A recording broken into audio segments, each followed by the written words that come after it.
Hello everyone, welcome to lecture 36 of math series. तो start करते हैं फर्स्ट स्लाइड से and we have 4 questions on it from each GS paper. So you can have a look at them and let's begin with GS 1 question. So the question is, discuss the features and the significance of HIV and AIDS prevention and control bill. Right, so let's see. So this HIV and AIDS Prevention and Control Bill is a landmark legislation in recognizing the rights of people suffering from HIV and AIDS and in reminding the government of its obligation towards the sufferers of the same. कुछ facts हैं, जैसे we have 21 lakhs people living with HIV in our country, and why there was this need of this legislation and access provide करना to entry retroviral therapy जो कि ads के लिए होती है और HIV के लिए होती है. तो क्योंकि ओनली 28% और close to 28% of people who are living with HIV get access to the treatment, right. तो बहुत ही कम नंबर है. और एक और जो इम्पॉर्टेंट चीज़ है, जो ये HIV and AIDS prevention and control bill है, ये basically India is the only nation in South Asia to have such a legislation, right. And if we see the numbers, they are decreasing. ठीक है, the people who are suffering from AIDS and HIV, that is decreasing, so which is a laudable thing. But we have to go to the target of SDG 3, that is we have to get away with the epidemic of AIDS by 2030, and there's a long way to go for that, and for that we needed such a legislation. So let's see what are the features. Basically there is this obligation of the government to provide treatment as far as possible. अब ये जो as far as possible है ना, ये थोड़ा contentious clause भी है. ठीक है, हम देखेंगे कैसे. To HIV AIDS patients by giving antiretroviral drugs and against the opportunistic infections. ये क्या होती है, जो HIV के पेशेंट्स होते हैं उनमें इन्फेक्शंस बहुत ज़्यादा बढ़ जाती हैं. सो जो पेशेंट है वो HIV से नहीं मरता है, जो इन्फेक्शंस उसके बाद होती हैं उससे मरता है. फॉर इंस्टेंस अगर उनको TB हो जाता है तो वो एक तरह से इनक्योरेबल हो जाता है, क्योंकि जो बॉडी की इम्यूनिटी है वो काफ़ी कम है, राइट. देन इस लॉ के अंडर, इस बिल के under, no discrimination on employment, education, health care, insurance. ठीक है, आप किसी भी पोस्ट के लिए अप्लाई कर सकते हैं पब्लिक एंड प्राइवेट ऑफिस में, right. And you can even stand for election. So किसी भी तरह की discrimination is bound to be penalized. Then every HIV infected or affected person below the age of 18 years has the right to reside in a shared household and enjoy the facilities of the household, right. Then patient has the freedom to keep his health status confidential. और जितनी भी agencies हैं जिनके पास ये data होता है, they also have to follow the data protection measures. ठीक है, ताकि ये इन्फॉर्मेशन लीक ना हो जाए. So we have informed consent. बिना पेशेंट के कंसेंट के इन्फॉर्मेशन नहीं, उसका स्टेटस, HIV स्टेटस नहीं शेयर हो सकता, और अगर होगा तो पीनलाइज होगा. दो ही चीज़ें हैं, इन्फॉर्म्ड कंसेंट या फिर अगर कोर्ट ने कहा है तो, राइट, अदरवाइज नहीं कर सकते. Then appointment of ombudsman to settle disputes relating to this bill.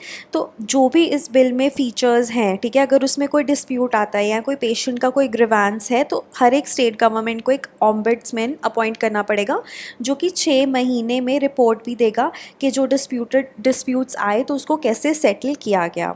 ठीक है. Then no insurance company can cite HIV as a reason for non denial of insurance though one can charge higher premium. ठीक है, वही बात है कि discrimination कम करना है, राइट, एंड जो स्टिग्मा है उसे कम करना है. ठीक है, जैसे कि एड्स, HIV मोस्टली किन में होता है, सेक्स वर्कर्स में, ठीक है, ड्रग अब्यूज़र्स में. Then you have transgenders, right. Then men having sex with men. इन सब कैटेगरीज़ में होमोसेक्सुअल्स में ज़्यादा रहता है. तो इनमें इनका हेल्थ स्टेटस इसीलिए प्रॉब्लमेटिक है ज़्यादा, या एड्स की डिटेक्शन नहीं हो पाती है टाइमली, क्योंकि इनको स्टिग्मेटाइज किया जाता है. So they are scared to come out in open. ठीक है, तो इस स्टिग्मा को, इस डिस्क्रिमिनेशन को कम करना इस बिल का काफ़ी इंपॉर्टेंट मोटिव है.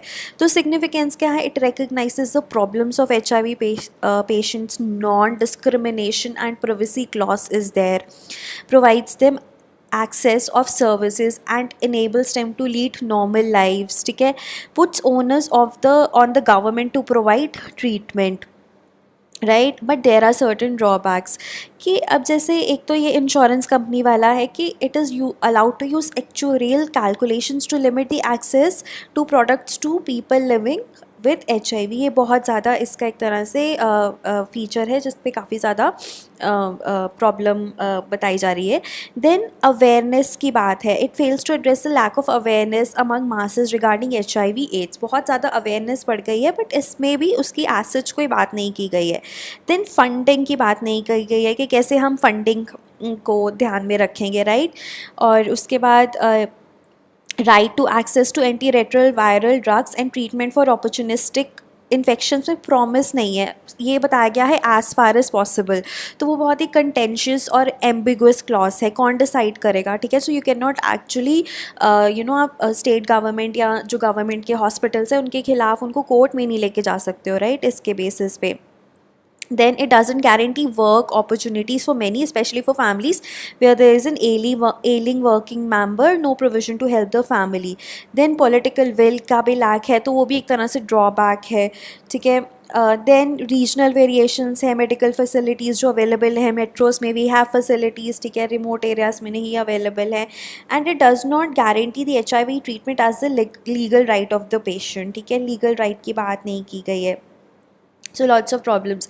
देन सेंटर स्टेट कैसे फंडिंग को डिवाइड करेंगे, ठीक है, उसकी बात नहीं करी गई है. फार्मा कंपनीज़ के बेसिकली जो ट्रीटमेंट है HIV-AIDS की, ठीक है, उसमें कुछ रिसर्च करें, उनको कुछ इंसेंटिवाइज नहीं किया गया है इस बिल में ताकि वो क्योर कर सके HIV को. अभी क्या है, एंटी रेट्रोवायरल थेरेपी से हम उसको रिस्ट्रिक्ट कर सकते हैं पर कंप्लीट क्योर पॉसिबल नहीं है. आप पेशेंट की लाइफ प्रोलॉन्ग कर सकते हो, complete cure is not possible, ठीक है. So along with legislation way forward में क्या है, स्टैंड्स हैव स्टेट्स को क्या है कि इम्प्लीमेंटेशन इसकी बहुत अच्छे तरीके से करनी चाहिए. अगर इसकी इम्प्लीमेंटेशन भी हो जाए तो भी काफ़ी ज़्यादा बेनिफिशियल रहेगा PLHIV के लिए.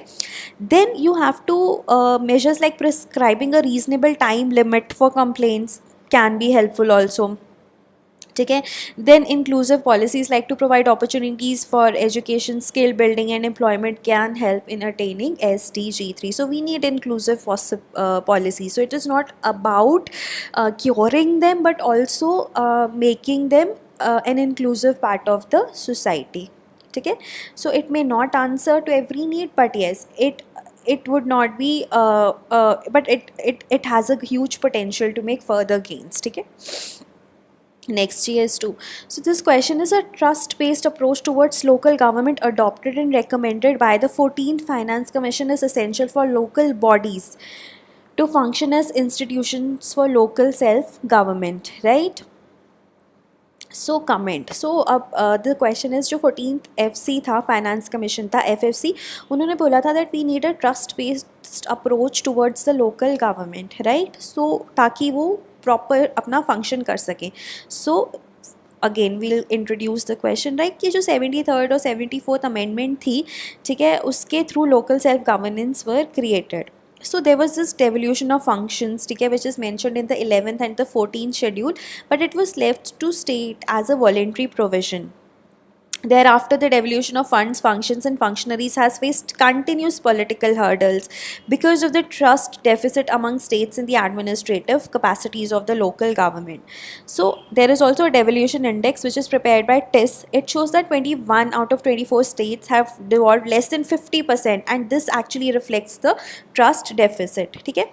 So, 14th Finance Commission ने recommendation करा है इस regard में कि trust deficit कम होना चाहिए. उसने बोला है कि जो grants है, ठीक है, एक तो ज़्यादा दो, ठीक है, विच इज़ सिग्निफिकेंट. जो 13th FC ने बोला था उससे ज़्यादा सिग्निफिकेंटली हायर हैं, ठीक है. It is doubling and tripling grants to rural and urban bodies respectively, showing trust in the capacities of local bodies ability to utilize those funds and at the same time incentivizing them with performance grants.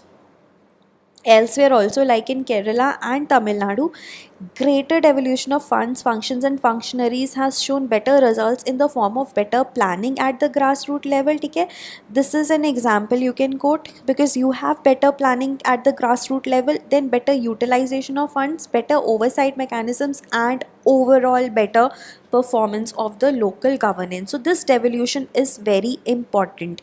Many a times lack of fiscal and administrative power is cited as a reason to further curtail the power of local bodies by state government. So there is a need to reverse this trend and give autonomy to local governments in the form of strengthening of DPCs to prepare local plan, then activity mapping and assigning of activities to different levels, right?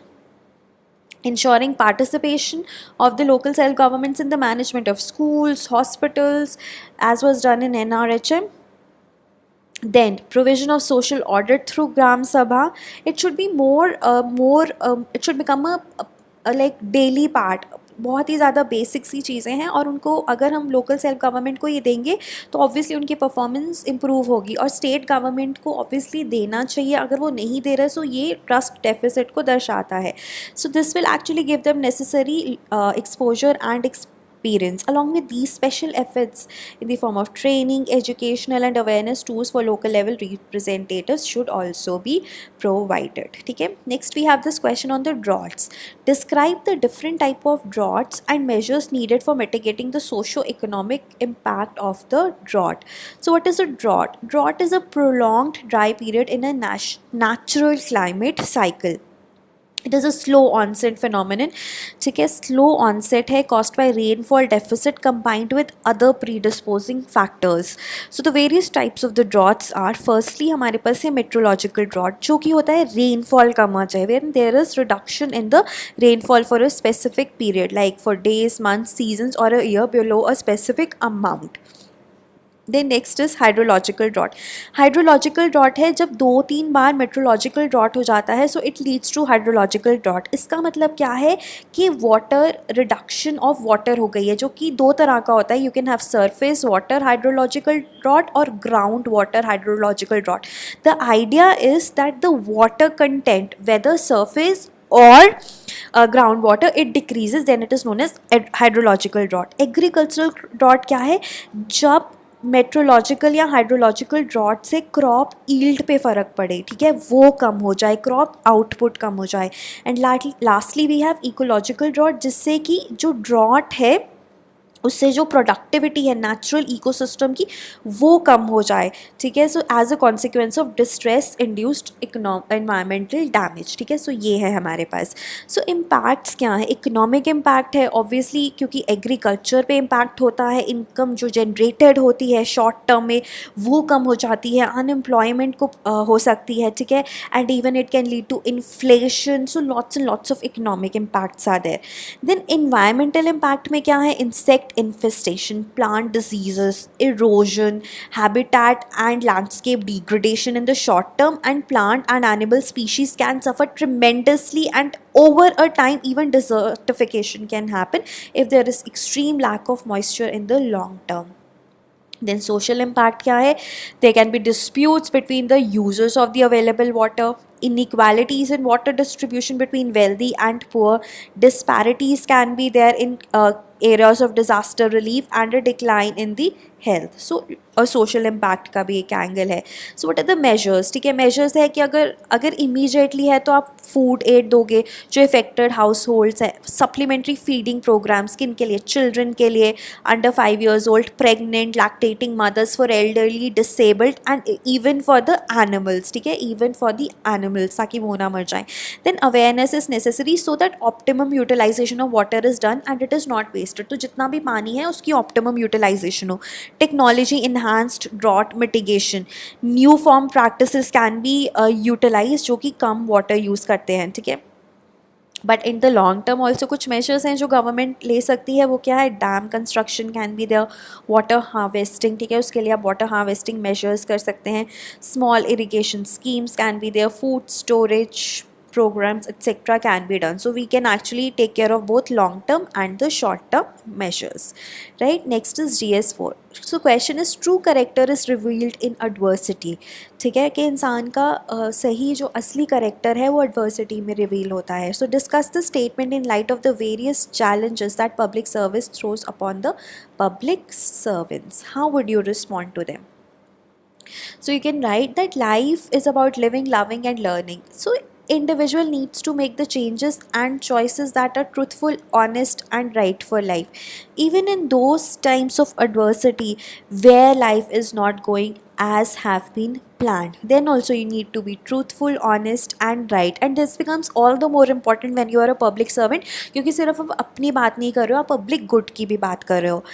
ठीक है, but when adversity comes, an individual is not able to adjust to it properly and deals with it in an irrational manner, either due to the frustration or lack of emotional intelligence in handling it, right? So discipline is the cornerstone to building character. Only when an individual is able to control impulses, he can take decisions properly. So इसमें क्या है, आप अपनी emotions को control करो, आपको एक high EQ चाहिए, ठीक है, ताकि आप adversity में deal कर सको. और उसके बाद डिसिप्लिन तो है ही, ठीक है, because it helps to develop inner strength and will to make and fulfil commitments. ठीक है, सिविल सर्वेंट्स को चैलेंजेस इसलिए भी आते हैं क्योंकि पॉलिटिकल इंटरफेरेंस बढ़ जाता है, so that can take the form of an adversity. Then the number of civil society institutions are increasing which act as watchdog for public servants. तो आप कुछ भी काम करो, you're like, oh, all the time you're getting scrutinized. Judicial activism, media activism, international pressures, blatant use of transfers, postings and extensions is increasing work pressure on the bureaucrats. So all these things can take a form of adversity. Public agitation, ठीक है, thus civil servant has to be firm, mentally sound to face the pressure in such adverse situations. So he should be able to take rational, ethical decisions and work for the larger public good. Even emotional intelligence can be a solution to it. For that, you have to train your civil servants well. Okay, so that's all for today. Thank you.